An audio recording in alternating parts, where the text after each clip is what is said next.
Well, this is Steve Ridgel, and today is January the 2nd, and already some of us are struggling with our New Year's resolutions. I spent a little time last week on this YouTube channel talking about New Year's resolutions or resolutions for a Christian. I blogged about it some. Yesterday at Hillcrest Church of Christ in Abilene, I even preached about some of our spiritual resolutions for this year.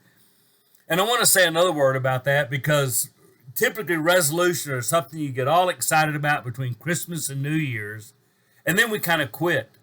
And so one of the things I do as I read scripture is kind of think, here, these are some of my resolutions. There's a great little passage in 2 Timothy 4 where Paul talks about that the time of his departure is at hand. He talks about seeing his death on the immediate horizon. Now, somebody says, you got something to say, or are you just talking about it because you're old? No, it's not about me dying. I mean, I could. I'm 71. I could drop dead of a heart attack. We're trying to get a barndominium built on our ranch, and that's enough to give anybody a heart attack. One of my cows may run me. I don't know. I may have cancer and not even know it. I can pull out of my driveway today. 71 is not old, but I don't know. I may be old inside and don't know it. So I'm not naive. Of course I could die, but that's not why I'm thinking about this. Here's what Paul says about his life. I've fought the good fight. I've finished the course. I've kept the faith. Well, those are three things that whenever my time comes, this year or 25 years from now, when somebody stands up and talks about me, that's some of the things I want to have been known for. That's kind of some of the resolutions I try to live by. I want to fight the good fight. Now, somebody says, so you want to fight, do all these church fights? No, the good fight is not about making our church like we think it ought to be. I know a lot of people have wasted a lot of time and done a lot of spiritual damage trying to make church what they think it ought to be. I've left some churches like that. It's just not worth it. But I do think the fight we fight is I think we fight evil, and I think we do that in the lives of people. I don't want to fight evil by spending all my time trying to get some country to be more like Jesus, including my own country.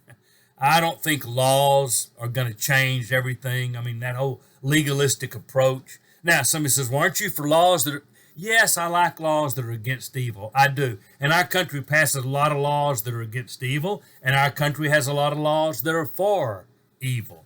So I'm not going to do that. But here's how I think you fight that good fight. I'm going to fight it in my life. I don't want Satan to get a toehold in my life. I don't want him to get a foothold. I have fought for my faith. I have kicked Satan out of my life. I want him to stay out. But I want to fight the good fight in other people's lives. I want to help them fight for their faith. I want to help people fight for their marriage and battle their addictions and fight to learn how to talk about Jesus, to be more like Jesus. And I want to finish the course. I don't know how long I've got, but I'm going to tell you this. When I hit the finish line, I want to be running. Now, I may not be running as hard as I used to, but I don't believe there's any kind of spiritual retirement, any kind of Christian take it easy and coast in. I know there are always excuses why you can't do things for the Lord. Well, I'm busy all the time with this and with that, and I get all that. I'm just saying I don't ever want to quit doing for the Lord, so I'm going strong to the finish line. I'm going to finish, and I'm going to be looking at Jesus, and I'm going to be running hard at the finish line. And then I really, I fought the fight, I finished the course, I've kept the faith. I don't ever want to give up on Jesus. Never. No matter how hard things get or what I face. And I don't know the future. I don't know what kind of things Satan's going to throw at me, but I can tell you this. I'll hang on to my faith. I will. As frustrating as that's got to be for Satan, I will never quit believing in the one who died for me and who will someday take me home. So there's kind of my three things I'm reminded of this year when everybody's like, oh, resolutions. Yeah, I'm gonna fight evil. I'm gonna finish strong, and I'm gonna hang on to Jesus.